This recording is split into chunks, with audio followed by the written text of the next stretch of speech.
تحياتي لكل اخواتي الاهلاويه في كل مكان، يا رب تكونوا بصحه وبسعاده وفي امان. كالمعتاد معادنا مع فيديو جديد من قناه البليله، والرد على مرتضى منصور ومجدي عبد الغني. مجدي عبد الغني عمل فيلم هابط ونمره متفقين عليها في قناه نادي الزمالك. مرتضى كان متفق معاه ان هو يدخل يقول الكلمتين اللي قالهم. مرتضى قال النهارده عيد ميلاد هدف مجدي عبد الغني اللي من 30 سنة، فاحنا هنحتفل بيه الكرة ضربة الجزاء. مش كده وبس، مجدي عبد الغني دخل قال احنا عايزين يبقى فيه تحضر النادي الاهلي يجيب الاخبار بتاعه النادي الاهلي، نادي الزمالك يجيب اخبار نادي الزمالك، وكل قناة تلتزم بمحتوى ناديها. طب ما ده اللي احنا بنطالب بيه من زمان ومن سنين. تمام. نادي الزمالك ليه 5 سنين او 4 سنين بيطلع يقل ادبه مرتضى منصور عبر الفضائيات، ولما عملوا برنامج ساعتين في كل قناة شوية وكانت تتقفل، كان كلها قلة ادب واسفاف وتطاول على النادي الاهلي وكابتن الخطيب وعائلة الكابتن الخطيب. فمجدي عبد الغني طالع يتكلم يقول احنا عايزين يبقى في احترام متبادل. فنسمع كابتن مجدي قال ايه وهنرد على كل جزئية قالها. نسمع. برضه اللي قناه نادي الزمالك المفروض ان لعيبه النادي الاهلي تنورها زي ما الكابتن مصطفى يونس جه. انا لسه كنت هقول لك احنا استضفنا الكابتن مصطفى يونس وهو اتفقنا مع مجدي وانت اتشرفنا في اي وقت، واي حد يشرفنا من لعيبه النادي الاهلي. خالد جد الله يجي، كل لعيبه النادي الاهلي يجوا ويرحب بيهم في قناه الزمالك عشان احنا نبقى قدوه لعدم بس الفتنه والفرقه بين الناس. والله يا كابتن مجدي احنا بص، احنا هنا يعني احنا كنا رد فعل فقط والله، وبعدين اتعمل. انا عايز اقول يا كابتن، انا اقول لك بس على حاجه، اقول لك انا مش منعدي. ثواني يا كابتن مجدي بس ثواني. انا والله ما منعدي. انا مش بتهمك. انا عارف، انا فاهم، بس انا مش منعدي ان انا ارد على حد. انا شخصي، انا وخالد الغندور والمستشار مرتضى وحتى الكابتن فاروق يعني في ناس اتكلمت كلام علينا بصراحه. يعني انا والله ما شفت، بس انا الناس بتحكي لي وانا مش بتصرف. بس للاسف كان هناك الدنيا كانت صعبه قوي، فكنا رد فعل فقط مش اكتر. انا شخصيا لست مع برنامج الملك وكتابه اللي هو برضه ده عامل فتنه. نقف هنا. طارق يحيى بيقول له احنا رد فعل على ايه؟ قناة النادي الاهلي ليها شهرين متوقفة عن البث المباشر وعن البرامج، بتجيب حاجات مذاعة مسبقا وما جابتش ملك وكتابة. يعني اصلا النادي الاهلي قناته واقفة خالص، كانت مفيش اي محتوى بث مباشر لاي شيء بسبب كورونا، وكله واقف في قناة النادي الاهلي. قناة النادي الاهلي مش زايعة اي حاجة. لما قناة النادي الاهلي ردت على مرتضى منصور جابت فيديو مرتضى كان بيقول ايه وبقى بيقول ايه. مرتضى بيرد على نفسه والجماعة اللي هم بتوع الراعي والفولي الراعي والفولي ومنتصر الرفاعي ومحمد رجب والعيال دي كلها كانت بتقول ايه قبل مرتضى ما يشتريها، ودلوقتي بتقول ايه. فالنادي الاهلي ما جابش حاجه. مجدي عبد الغني بيقول ان قناه النادي الاهلي وبرنامج ملك وكتابه بيعمل فتنه. اي فتنه يا كابتن مقشه؟ اي فتنه؟ محتوى القناه او محتوى البرنامج بيجيب خالد الغندور طلع قال ايه على النادي الاهلي، ويبتدي يفند كلامه باسلوب راقي، باسلوب متحضر، باسلوب محترم، وبيرد عليه بالحجه والمنطق بدون اي اسفاف او بدون اي حاجه وحشه. بيرد على الحاجات اللي اتقالت على النادي الاهلي. يعني انت يا كابتن ماشا مش عايز النادي الاهلي يطلع يتكلم على الناس اللي بيتكلموا عليه ويهللوا عليه؟ ليه هو النادي الاهلي ده هفيه ملوش جمهور يقولوا له اطلع واتكلم ورد الكلام ده صحيح، الكلام ده مش صحيح، الكلام ده حقيقي، الكلام ده مش حقيقي؟ لازم بيبقى فيه رد باحترام. وبرغم ان النادي الاهلي له شهرين متوقف مفيش اي بث ومفيش اي برامج، مرتضى بيطلع يسب للخطيب وللنادي الاهلي ومش عارف ليه، وانت يا خطيب تطلع مين يا خطيب، وانت مش عارف ايه، واسامه حسني شغال في القناه وانا هدي مش عارف ايه، وانت مالك وردح النسوان اللي انتوا عارفينه ده من مرتضى وفطوطه وطارق يحيى وباقي الحاشيه. ليهم 4 سنين بيتنقلوا من قناه لقناه، من برنامج لبرنامج، علشان يقلوا ادبهم على النادي الاهلي وفرحانين احنا اعلى نسبه مشاهده، احنا اعلى مش عارف ايه. ما هو شيء طبيعي. انت لو طب خلي مره كده اي سواء خالد الغندور او طارق يحيى يطلعوا في القناه ما يجيبوش سيره الاهلي خالص، شوف نسب المشاهده هتبقى قد ايه عندك.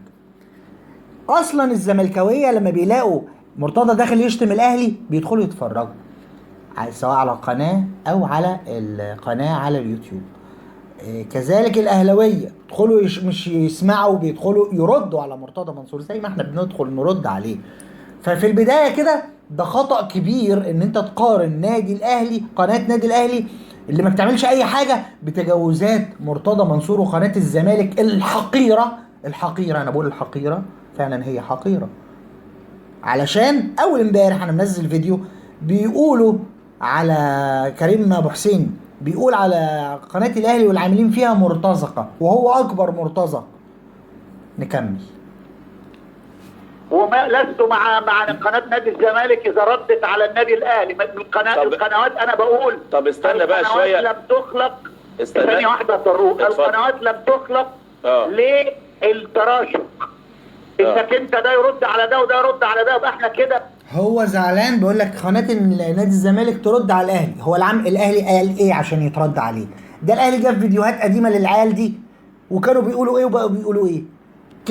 كان فاروق جعفر بيقول ايه وبقى بيقول ايه. الراعي، الشرقاوي، الفولي، طارق يحيى، مرتضى. يعني هو ما قالش حاجه الاهلي ولا العامل ولا احمد اسامه ولا محمد فارس اللي قالوا، ولا الهوا جاب لك حاجه. ولا هم محروقين من الاخ اللي طلع المستشار القانوني بتاع نادي الزمالك السابق اللي طلع فضح مرتضى وايه، وما قالش كلمه خارجه. في قناه النادي الاهلي ما حدش سمح له ان هو يقول كلمه خارجه. فمن حلقه واحده مرتضى اتجنن. اما لو عملنا له سلسله حلقات هيعمل ايه؟ هيتشال ويتحط. نكمل.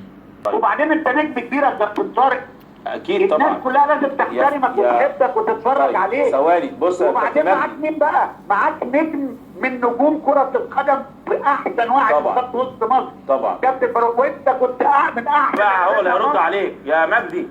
معانا المستشار مرتضى، خليك معانا عشان المستشار مرتضى عايز يكلمك على الهوا. هو اللي طلب ان انت تخش فهو داخل معاك. سيادة المستشار اسمع يا مجدي لغايه ما نخلص. قول يا حبيبي قول. بالك حوالي 5 كيلو بتتكلم. لا 5 كيلو ايه؟ انا جبت حاجه. ده انا بقالي 10 دقايق. مجدي اسمع، مجدي ما تعمليش شنقر بقى زي الواد الثاني. اسمع واهدى. مجدي انا اللي قلت لهم يطلبوك عشان يحتفلوا بيك. طبعا يا رب يخليك المئويه بتاعت الجول. وحتى انا طلبتك عشان اقول لك، لقيتك انت دخلت فعلا على الخط. ده واحد. انا بمشي على كابتن فاروق جعفر والكابتن اهلا بيك. انا فندم. تمام. انا ما كنتش طبعا. انا يوم الجمعه اجازه. عارف يعني ايه اجازه؟ يعني مريح. يعني بجيب بص يا كابتن مجدي، انا اكتشفت ان الكورونا ما طلعتش في مصر عندك وعند شوبير الا لما الزمالك رد تاني. يعني اكتشفت ان الكورونا دي اللي بقى 4 اشهر طايحه في العالم مش موجوده في مصر. اول ما ردينا على قله الادب والسفاله والانحطاط اللي معموله تاني في قناه الاهلي. انا مش عايزه. سامعين؟ بيقول الانحطاط والسفاله وقله الادب اللي معموله في النادي الاهلي اللي هي اللي جابوا واحد كان شغال معاك شيخ منصر فضحك. هل دي قله ادب وسفاله؟ طيب معلش بقى. طب واللي انت بتعمله ده اسمه ايه؟ تشتم الخطيب وتشتم اخته وتشتم عيلته وتشتم مش عارف ايه، وانت مين يا محمود وانت مش عارف ايه، ويشتم اي حد مش عاجب مرتضى بيتشتم. اي حد، اعلاميين، صحفيين، لعيبه كوره. طيب الشحات عمل لك ايه؟ حسين الشحات عمل لك ايه لما تروح تقول ده انت اسمك حتى شحات، انت اسمك شحات، تقول وليد ازارو خدام. طب دول عملوا لك ايه؟ طب يعني انت مشكلتك مع الخطيب مع النادي الاهلي؟ انت مشكلتك مع مين؟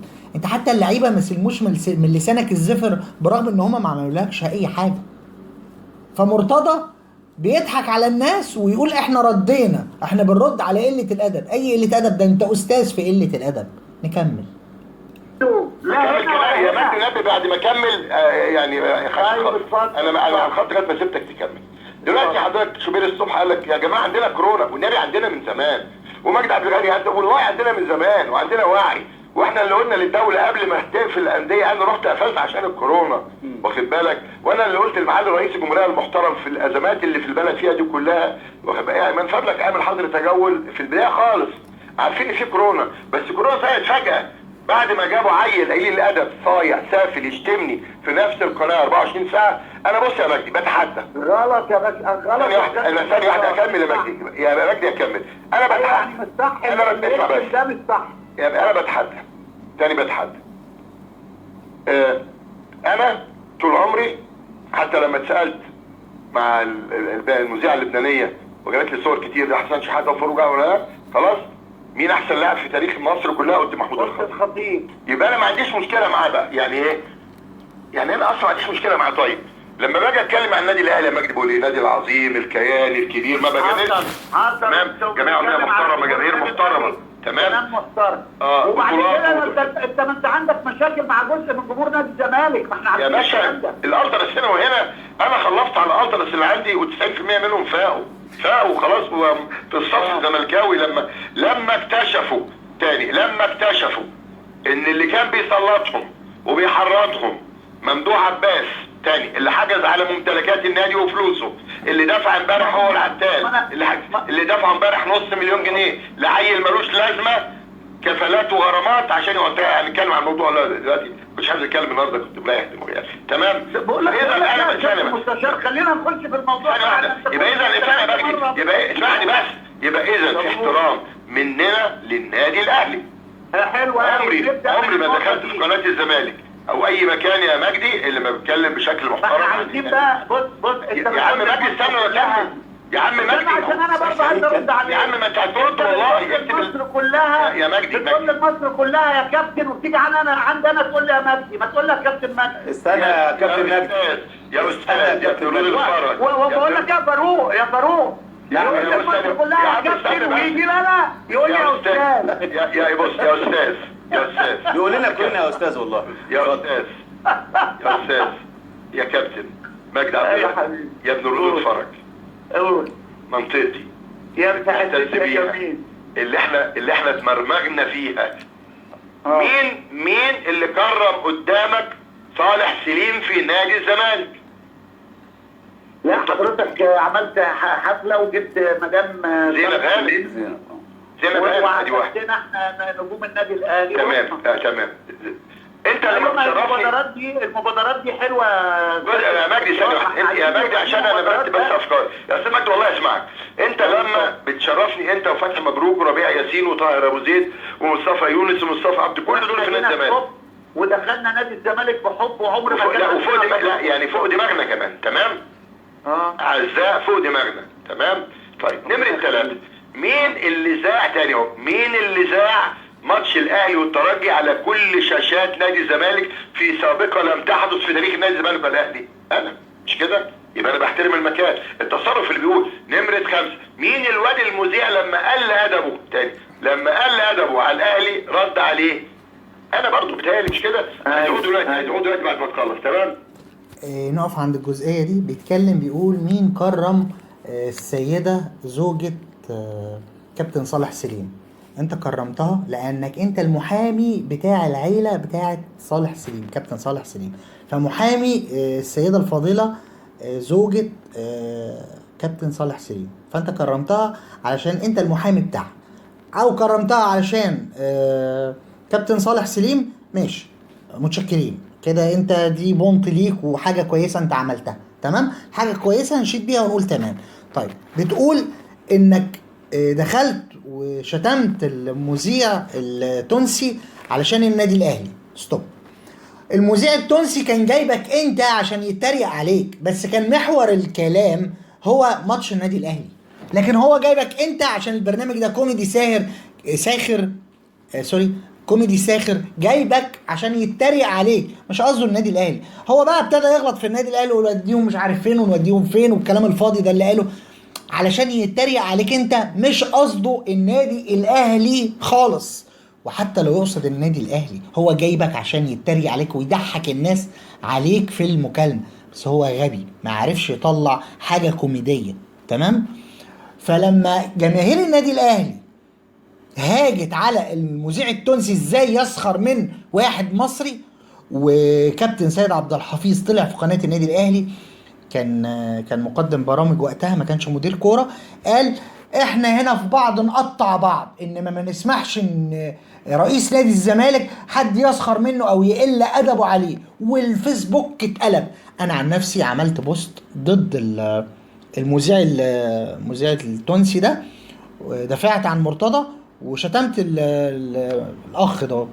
والله التوانسه دخلوا عملوا لي بلوكات وعملوا لي بلاغات في البوست بتاعي، خدت حظر 30 يوم عدم نشر من الاكاونت بتاعي بسبب ان انا بدافع عن مرتضى، وشتمت المذيع ده شتايم قاسيه، مش بالاب ولا بالام، بس شتمته شتايم قاسيه. ف رد فعلك كان ان انت تقول لمدير نادي الزمالك ان احنا هنذيع ماتش النادي الاهلي والترجي، وقلت ان احنا هنذيعه ب3 شاشات وكده، ردا منك على مشاعر جماهير النادي الاهلي اللي وقفت في صفك وكانت بتحابيلك وبتهاجم الواد التونسي، مش عشان انت دافعت عن النادي الاهلي. انت قلت ان النادي الاهلي نادي مصري وبده يحترم وما ينفعش نعمل اي حاجه والخ. ولكن يا كابتن مرتضى، مش هقول لك يا استاذ، يا كابتن مرتضى، زي ما انت بتقول للناس استاذ، انا اقول لك يا كابتن مرتضى، في الوقت ده كان طالع خالد الغندور بعد الماتش الاولاني هنا في القاهره في القناه اللي انتوا كنتوا شغالين فيها في الحدث، وقال لك ازاي اللاعب يقطع التيشيرت وازاي مش عارف ايه، وطلع اشاعات وحاجات كذب في كذب ان النادي الاهلي رشا مهدي عبيد وجاب له مش عارف، جاب خطاب مزور انه في رشوه وفي مقدم هديه ليه علشان مش عارف يسيب يعني يفوت المباراه او يدي ضربه جزاء او كده. وابتدى الجانب الاخر يتلقى الاشاعات دي ويعمل عليها، وضرب اتوبيس النادي الاهلي، اترشق الحجاره بيه بالاتوبيس، وتعور هشام محمد، وكان في ارهاب للعيبه قبل المباراه اثر على الاداء وازاره توقف. بعد 24 ساعه الكاف طلع خد قرار سريع بوقف وتوقف. كل ده كان الاعلام بتاعك بيعمل حاجات تانية خالص يا مرتضى. فانت كنت بتقول حاجه كويسه، ولكن على الجانب الاخر في حاجات خفيه كنت انت بتقول اعملوها وكانت بتتعمل، ولكن انت ما عملتش في النادي الاهلي جميله ولا جماهيره جميله. انت كنت رد فعل على الشيء الطيب، زي بالظبط ما خالد الغندور بنته ربنا يشفيها، يعني ربنا يشفيها ويشفي كل اخواتنا اللي عندهم كورونا، وربنا يحميكم كلكم. لما اتصابت كل الاهلاويه طلعوا تضامنوا معاه مع خالد الغندور، حتى الناس اللي متخانقه معاه. دي مشاعر ايجابيه. فخالد الغندور بصفته حس ان هو لا، يعني الناس دي كنت بشتمها وبغلط فيها، انا متشكرين، انا فعلا رؤيتي قبل كده اتضحت ان الناس دي ناس كويسه، ناس محترمه، حتى اللي مختلف معايا كرويا جاء قال لي ربنا معاك وان شاء الله ربنا يقومها بالسلامه وبندعي لها وكل المصريين بيدعوا لها. فهو حس على دمه، فانت كمان حسيت على دمك. ما رحتش نشرت 3 شاشات علشان تفرج جماهير نادي الزمالك حبا في النادي الاهلي، لا، ده عشان تعاطف جماهير النادي الاهلي اللي كان محسوس وملموس على الفيسبوك كله، حتى في شاشه النادي الاهلي. نكمل. انا رديت عليه. طيب حضرتك دلوقتي لما تأجر عيل، انت دلوقتي شتمت شيكابالا وشتمت خالد غندور وشتمت طارق يحيى واتريقت مش عارف على مين وشتمت مين. طيب مين اللي شتم؟ بيقول لك انت شتمت شيكابالا وانت شتم مين؟ هو قصده على مين؟ قصده على خطيب؟ قصده على حد في قناه النادي الاهلي بيتكلم كلام مايع وعايم؟ مين اللي شتم شيكابالا؟ مش الجمهور اللي في المدرجات اللي عنده 12 و13 و14 سنه، اطفال عيال شتموا شيكابالا. شيكابالا لما اتشتم عمل ايه؟ شيكابالا اتشتم اصلا مش عشان اي حاجه. شيكابالا اتشتم عشان كل ماتش كان يطلع ابطال على مين يا مش عارف ايه، والاغنيه القذره بتاعتهم بتاعت الالتراس دول. ماشي، نكمل بقيه التتويه ورمي الناس بالباطل. نكمل. احنا لما نيجي نرد على اللي بيحصل فجاه كورونا طلعت، وفجاه الوطن عنده مشاكل تانية، وفجاه سد النهضه زي ما ترد على مين؟ ده انت ليك 4 سنين بتشتم في الخطيب والخطيب محدش متكلم. ليه 4 سنين بالظبط بيشتم في النادي الاهلي والاهلي محدش متكلم. كل ده من حلقه اتعملت. يا خرابي، ده لو عملوا حلقتين 3 بواسيرك تنفجر بقى بحاله الحرقان الغير عاديه دي اللي عندك يا مرتضى. نكمل. الشوبير بيقول الله، طب ما يا جماعه ما احنا لما اتشتمنا ما كانش الحاجات دي موجوده. لا موجوده. فانا بقول اهو يا استاذ مجدي، احنا عاملين برنامج المفروض فيه الكابتن مصطفى يونس، والمفروض هيستضيف مصطفى عبده ومجدي عبد الغني وفتحي، كل الناس بقى اللي هي عندها الشجاعه ومش خايفه. وانت عارف ان فتحي ده زميل دكه في كليه الحقوق، تمام؟ لما احنا بنعمل كده يبقى احنا بنمد ايدينا. لما انا يا كابتن اعمل على الصفحه بتاعتي للكابتن محمود الخطيب ربنا يشفي حفيدتك وربنا وفي القناه، وتاني يوم يشتمني ويعمل بلاغ ضدي ويجيب عيل اي ادب يشتمني. مين بقى اللي شتمك؟ هات فيديو الكابتن الخطيب بيشتم اي حد في الدنيا، بيشتم اي حد، حتى لو بيشتم الشيطان. هات لنا فيديو كده اهو كابتن محمود الخطيب بيشتم اي حد، هات لنا. بتقول لي يطلع يشتمني، ثم انت في نفس اليوم تقول فين الساعات؟ الناس دي خدت شنط وطلعت بيها وفي كاميرات مصوراهم. طلع الفلوس يا كابتن خطيب، طلع الفلوس. وتيجي بعدها ب10 دقايق تقول نتمنى الشفاء لابنة حفيد الكابتن خطيب. يا عم انت بتستهبل، انت فاكرنا هبل. انت تشتمني وبعد كده تقول لي صباح الخير، تشتمني وبعد كده تقول لي سلام عليكم. ده عقله فين؟ ده مش مستحيل عقله يبقى فوق، ده اكيد عقله تحت خالص خالص خالص. نكمل. يبقى مين اللي بيمد ايده بالخير ومين لا؟ احنا مش هنسكت، بنرد. فاللي انت بتقوله ده يا كابتن مجدي تقوله في قناه الاهلي. وانا امبارح لو كنت اتفرجت يعني يا مجدي والنبي عشان خاطر انا اولا كلمه واحده بس عشان ايه، اسمع اتفضل كلمه. اسمع بس اسمع يا كابتن مجدي واخر حاجه وبعدين برد. لما يكون يطلع ولد اهلاوي واحنا عارفين انه اهلاوي يقول لك باخد 5000 جنيه كل شهر من الخطيب ومجلسه كل شهر، ومن فلان وفلان وفلان في المجلس عشان نشتم مرتضى وترك. بيكلمنا دلوقتي اي حد يطلع يقول اي حاجه. ما انا ممكن اقول ان انا باخد من فلان الفلاني فلوس عشان اشتم فلان. ايه الدليل وايه يعني ايه الدلائل والقرائن؟ ده انت راجل محامي حتى. هو اي حد يقول اي حاجه تتصدق؟ انا دلوقتي رحت اتبليت على اي حد باي حاجه، هيصدقوني كده؟ فين الدلائل وفين القرائن وفين المستندات وفين الحاجه اللي تثبت كلامي؟ ايه اللي انا املكه يثبت الكلام اللي انا بقوله؟ طب ما انا ممكن اقول اي حاجه في اي حته، هل حد هيصدقني؟ انت راجل قانون حتى، مش لازم اي حاجه تتقال تعقل الاول. ما يجي اي واحد يقول اي حاجه، انا ممكن اطلع اقول اي كلمه. ايه الدليل على كلامي؟ فين المصدر بتاعي؟ نكمل. انت بتكلمنا احنا لما يكون 4 صفحات انا طلعتهم امبارح على الشاشه غير مقبول. على الواد اللي اسمه فكري والواد اللي اسمه اشرف والواد اسمه زفت الطين والامام الطين يطلعوا يشتمونا بفيديوهات وقله ادب وسفلات، والاربعه شغالين في المركز الاعلامي للاهلي. يعني احنا الرياله نازله، انت اللي مش قادر تقوله في النادي الاهلي، العيال بتوع المركز الاعلامي اللي انت مش شغالهم بفلوس مديهم حوالي 3 مليون جنيه سيبهم يشتمونا. يا استاذ مجدي انا لما رحت حاجتين افكرك بيهم بس عشان تعرف ان انا محترم وغيري مش محترم. غيري بقى ما اقصدش حد يعني، بس هتفكر. مرتضى بيدعي الاحترام، بيقول ان هو محترم وغيره مش محترم. قول يا محترم. طيب حاجتين. فاكر لما كان في اجتماع في اتحاد الكوره وانا دخلت وانت كنت موجود وكلكم موجودين والكابتن شوبير موجود والاخ مندوب النادي الاهلي، اول ما شافني داخل برغم انا اللي قايل للاستاذ هاني اعمل الاقتراح ادعينا كلنا لو تفتكر. اول ما دخلت مش ساب الاجتماع ومشي يا استاذي الفاضل خلاص.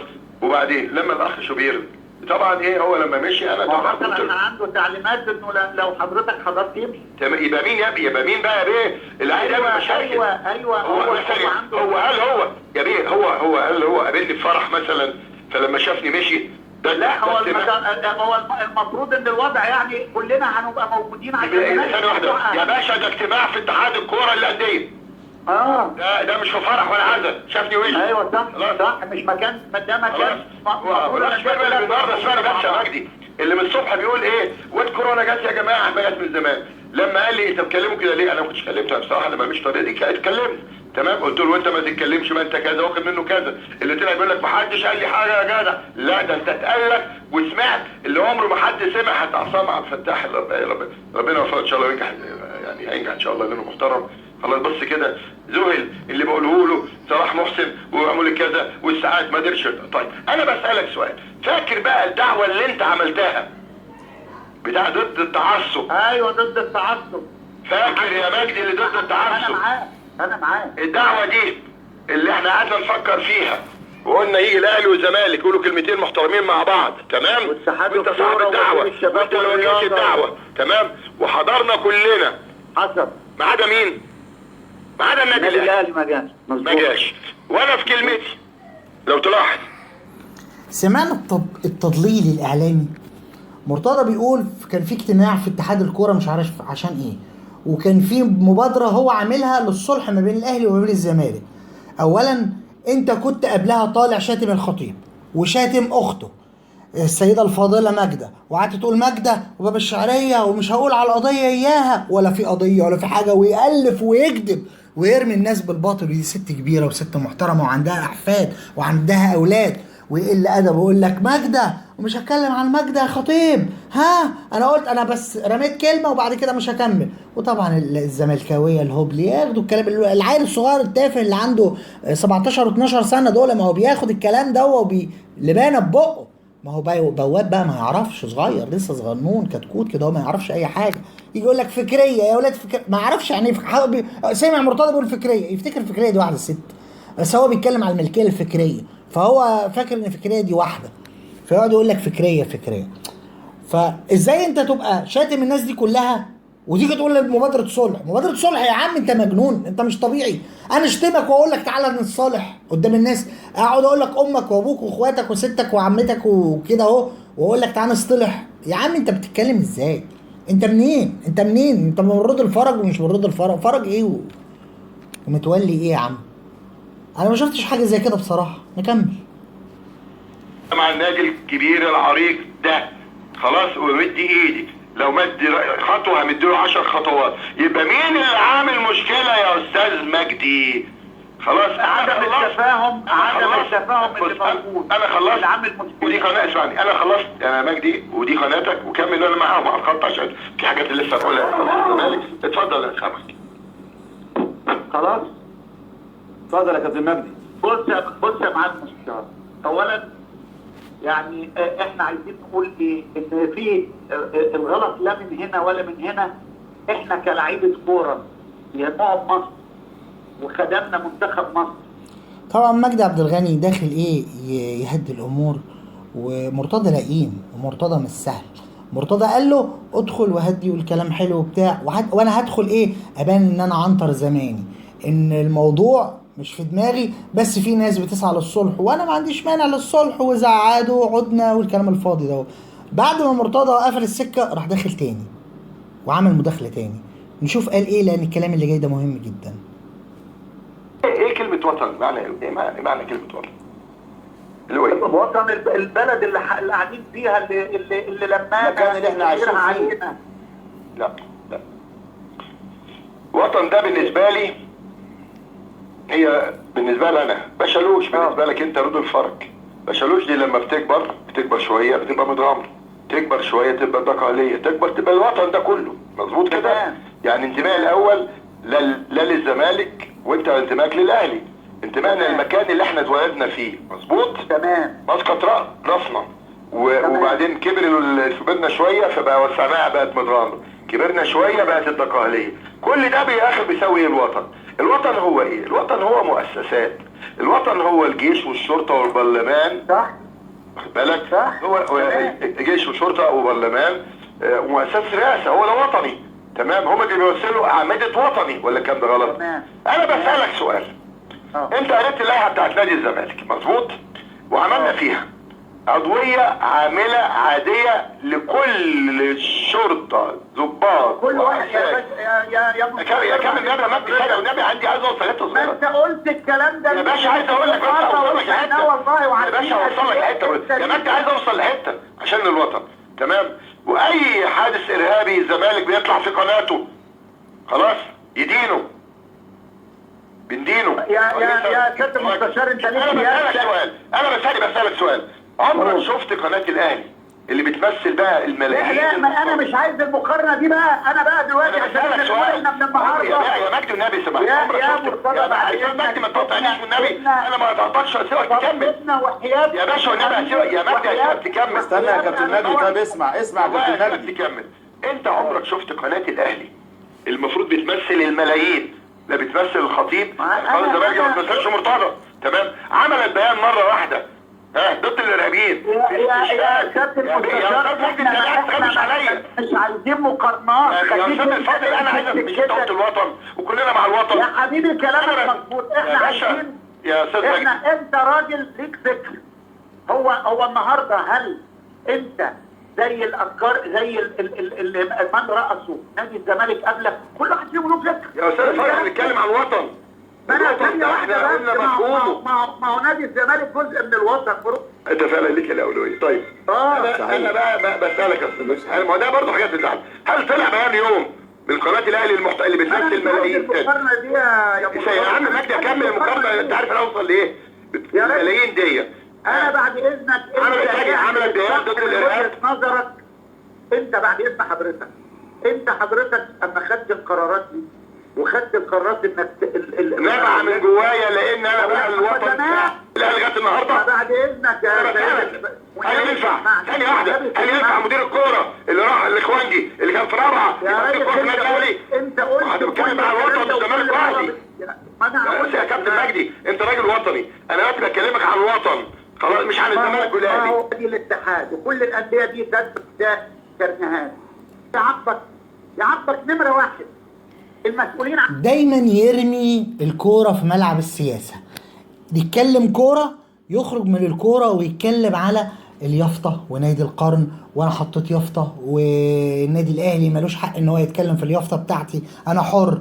انا نادي القرن في وجهه نظري انا اكثر بطولات. يتكلم على عمل كرنيهات لاسر الشهداء. طيب ما هو كابتن الخطيب كرم زوجة المنيسي وعائلته، اسرته الصغيره كرمهم كابتن الخطيب واداهم درع النادي الاهلي. ولا حضرتك ما شفتش الكلام ده؟ ما شفتوش. دي نقطه. النقطه الثانيه بيتكلم على سيد عبد الحفيظ اخوانجي ومش اخوانجي. انا ما بحبش اتطرق للسياسه ولا احب اقول ده غلط ولا ده صح. كل واحد حر في انتمائه السياسي، تمام؟ لكن مرتضى دايما يطلع يشتم يشتم يشتم يشتم يشتم يشتم واحنا مع الجيش والشرطه والسيد الرئيس ومش عارف ايه. يا عم انت بتتكلم ازاي؟ ما هو كده ان الناس هيجي لها ايحاء ان انت اللي بيدعمك بيخليك تشتم الجيش والشرطه وسياده الرئيس، ان انت كل شويه تطلع تشكرهم. فيعني انت بتعمل الحاجه وناقضها. تشتم النادي الاهلي وعايز مبادره صلح، تشتم كابتن خطيب وبعد كده تقول انا مع ربنا يشفي حفيدته وبتاع، وتقول له طب يعني معلش انت ما انت متناقض. يعني انت بتقول الشيء ونقيضه، بتقول الشيء وعكسه. واحنا نزلنا فيديو انت بتقول ايه على شيكابالا ودلوقتي بتقول ايه؟ بتقول ايه على حازم امام ودلوقتي بتقول ايه؟ بتقول ايه على زفت الطين ده عفيفي ودلوقتي بتقول ايه؟ فانت خالف تعرف. نكمل. الفرج ده الارض دي بتاع الجد يتبرع بيها للدوله عشان تعمل مركز الشباب بتاع عروض الفرج اللي كلنا اتعلمنا فيه الكوره.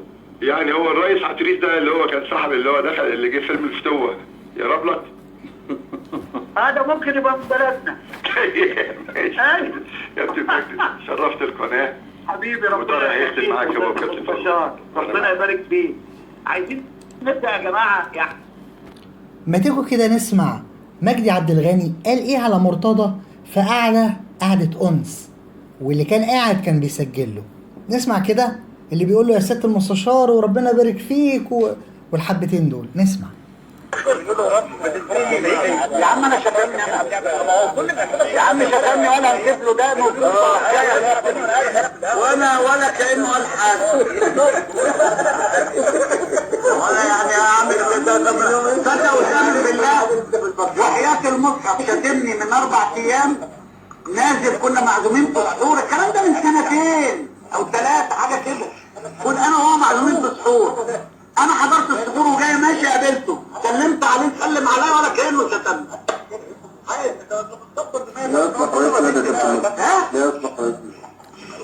انا ما بتكلمش اي حاجه، انا بكلمك على الشخصيه ولا كان في حاجه.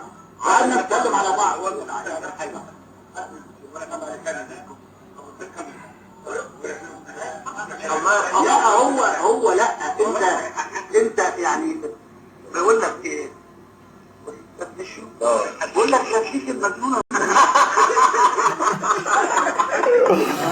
سمعنا المثل اللي قاله، مش عارف ايه المجنون ولا تخلي المجنون. انا اسف طبعا ان انا بذيع الحاجات دي على القناه، بس مرتضى منصور شخصيه يعني زي شخصيات كرتون كده، تلاقيه بيعمل حاجه كويسه وفجاه تلاقيه عمل حاجه مجنونه كده، زي شخصيات الكرتون كده، توم وجيري وتيمون وبومبا والحاجات دي. ف ده الفيلم الهندي اللي كانوا عاملينه على قناه البيلة امبارح، ان هم يقلوا ادبهم يقل ادبهم يقل ادبهم، يجيبوا ماجد عبد الغني يدخل ويقول اي كلام في اي كلام، ويقول ان سبب الفتنه قناه النادي الاهلي، بس يقول ان النادي الاهلي عليها تتوقف، ونادي الزمالك ما يردش عليهم. ما يردش على ايه؟ ده النادي الاهلي ليه 4 سنين عمال يتشتم وما بيردش. طبعا انا كالمعتاد بشكركم شكرا جزيلا كل اخواتي الاهلاويه في كل مكان. انا بتمنى لو عجبكم الفيديو تعمل لايك للفيديو، تشترك في القناه لو ما اشتركتش في القناه، وتفعل زر الجرس عشان يوصلك كل جديد عن النادي الاهلي، وتعمل مشاركه للفيديو على اكونتك في الفيسبوك عشان كل اصحابك يتفرجوا عليه. اتفرجوا على ردنا على مرتضى منصور، بنرد على مرتضى قبل اي حد ما يرد عليه. وانا بتشكر لكم مره تانية وتالتة ورابعه،